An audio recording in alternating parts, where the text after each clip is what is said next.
So it's pretty early in the morning. As you know, car's a bit on the loud side. My daughter's bedroom is right on the other side of this wall, right there. But this time my exhaust isn't facing her wall. I usually have the exhaust facing her wall on the way out in the mornings, but she's still asleep. So let's see if she's gonna be asleep here in a second. I told her she doesn't need an alarm clock anymore because I have a new one for her. So this is my daughter's alarm clock.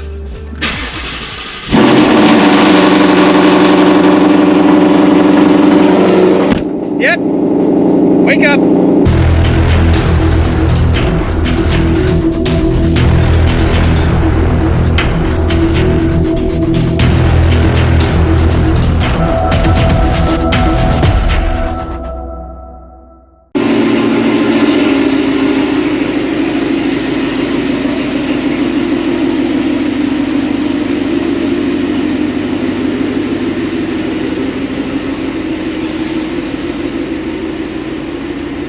Alright, welcome back to the channel. I'm heading back to DSG this morning.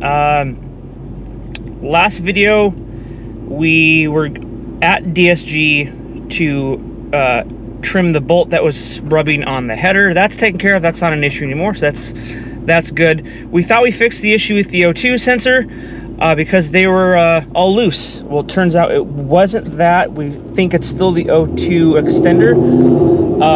We haven't replaced that yet, so he has extras in stock. Now, I could do that myself and take care of it and put the car on jack stands and swap it out, but I paid for 2 O2 extenders from DSG. So since I paid for them through DSG, he's gonna help me out and he's gonna swap them out and see if that's an issue. Now, if it's for some reason it's not the O2 extender and the O2 extenders are fine, it's the O2 sensor.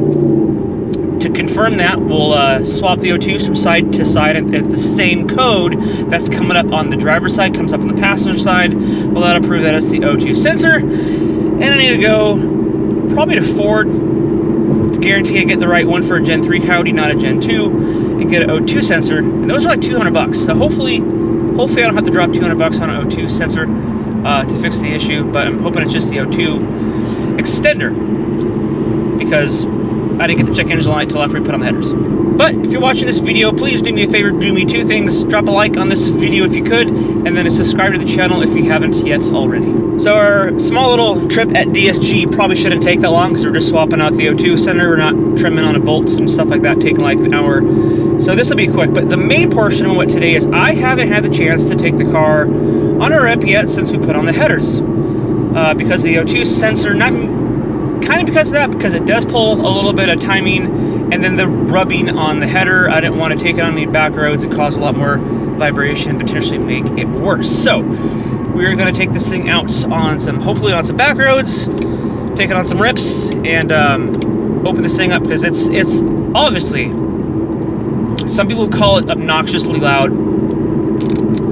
I don't mind it, probably because it's mine. And it sounds angry, and I like it. So we're gonna take this thing on some back roads and see what she sounds like. All right, we are back here at DSG. It's the driver's side O2 extender. Just got the car here. Hopefully, hopefully that'll fix what we got going on with the check engine light. Okay, car back on the ground. He just got the other O2 extender in there. Man, hopefully it's an easy fix, but for me, like I said, it's just a pain in the ass. Okay, so it was indeed the O2 extension. So this is what happened. So sometimes when you throw the O2 extenders in there, the pins can, hang on. The pins, I gotta get the AC going because it's already hot. The pins in there can get bent, and if the pins in the O2 extender are bent, it's not gonna plug in correctly, so therefore it's not gonna read properly throw code. So that's what it was. Threw the new O2 extender in there, and it read fine. And right now, no check engine light, please. So that's all it was. And if it was a bad O2 sensor, it wouldn't read at all. A bad O2 extension, it won't read also as well. So if it's either the O2 sensor or extension was bad, it won't read. So they plugged it in, both O2 sensors on either side, it read. So keep that in mind when you throw an O2 centers in there. If the pins are bent, you're trying to like shove it in there, be gentle, because that could cause you to throw a check engine light.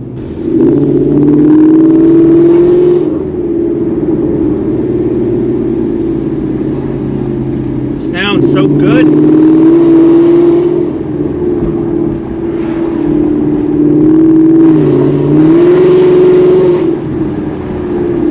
I love it. It's great.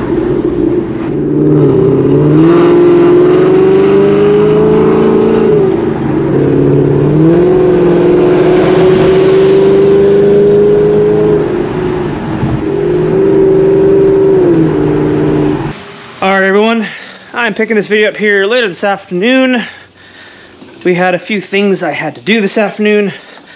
Picking it back up, taking this thing out, and finally going to try to open this thing up a little bit. So, it's been a few hours, so cold start number 2.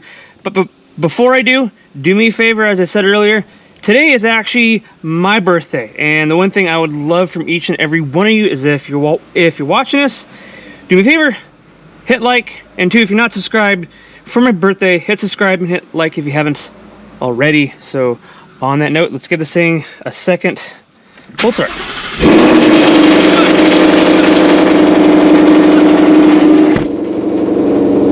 It's not loud. It's not loud at all. In fact, I would venture to say that this is the loudest Coyote Mustang on YouTube. My thoughts, my opinions. Drop a comment, let me know what you guys think.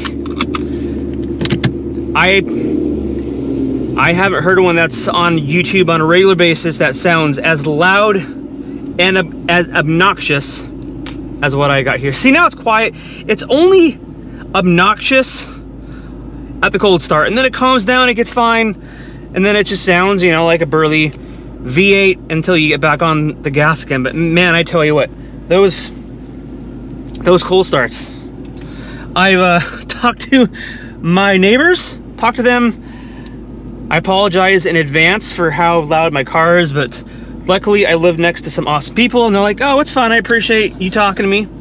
Actually, I'm gonna probably need those on. So I debriefed them before I put the headers on, and everyone so far seems cool about it. My intention with the setup I have with the long tubes and no cats, X-pipe, Corsa Extreme exhaust, my intention was not to be insanely loud. I knew it was gonna be stupid loud, but be completely honest, yeah, just cut me off. That's awesome. Way to go. My intentions would not to be as loud as it is, but the results of obviously headers, no cats, X-pipe, and Corsa Extreme, that's the recipe to piss off anybody and everybody around you. So I think it sounds great. It sounds angry. I'll roll the windows down here in a second once we hit the highway, but it is hot outside. It's like 100 degrees out right now. So the rain's finally gone. Now we're just hot. No check engine light. Plus, now, as I said, not a big issue.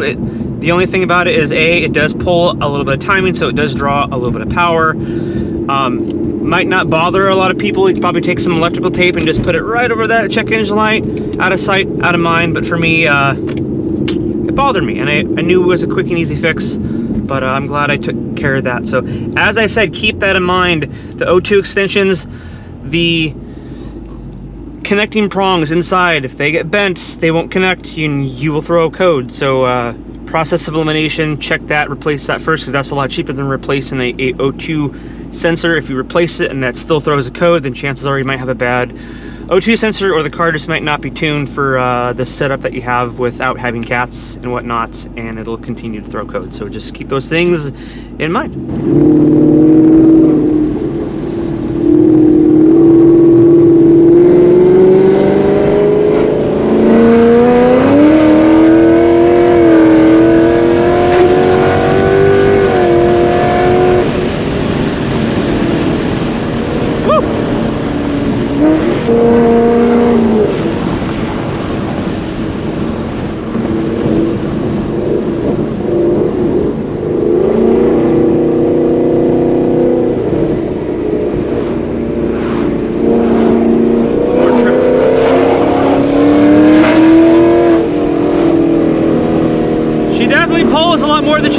more, boys.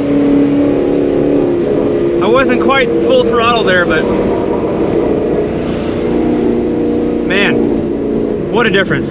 That is so freaking loud, it's ridiculous.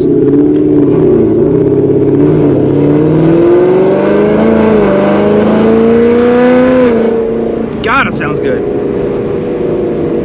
Sometimes with certain setups you get with the car, when you're obnoxiously loud, especially with X-Pipe, it can be super raspy and just piss people off. And I'm sure I've, you know, certain opinions, it might sound that way, but in my opinion, I don't think it sounds that bad. It's loud for sure, but I think it sounds good. But let me know what you guys think, how it sounds. I think it sounds good. Okay, so last time I was back here, it was probably 2 years ago. None of these houses were here. It's freaking crazy how fast these houses pop up. It's nuts. All this, oh hi. All this was an empty lot last time I was back here. I gotta talk louder so you can hear me.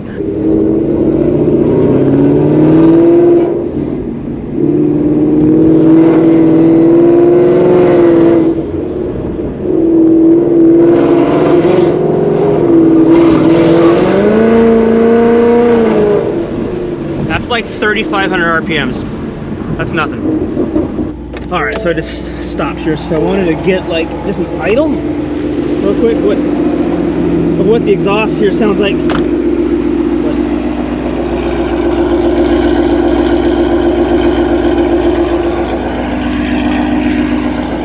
So that's catless headered X-Pipe. So it's the headers, it's the catless headers with the X-Pipe, no cats with the Corsa Extreme exhaust. I gotta clean that up, but the Corsa Extreme exhaust and the headers, even at idle, it sounds good. Not just the sound, but she's gorgeous, she's sexy. Looks good. There's this random dude over here in that Camry. Pulled up and parked and is just hanging out, sitting there. I don't know what he's doing. Just sitting there in his car. I have no idea who he is. So, a little weird.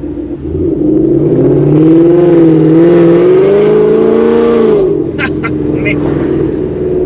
It's...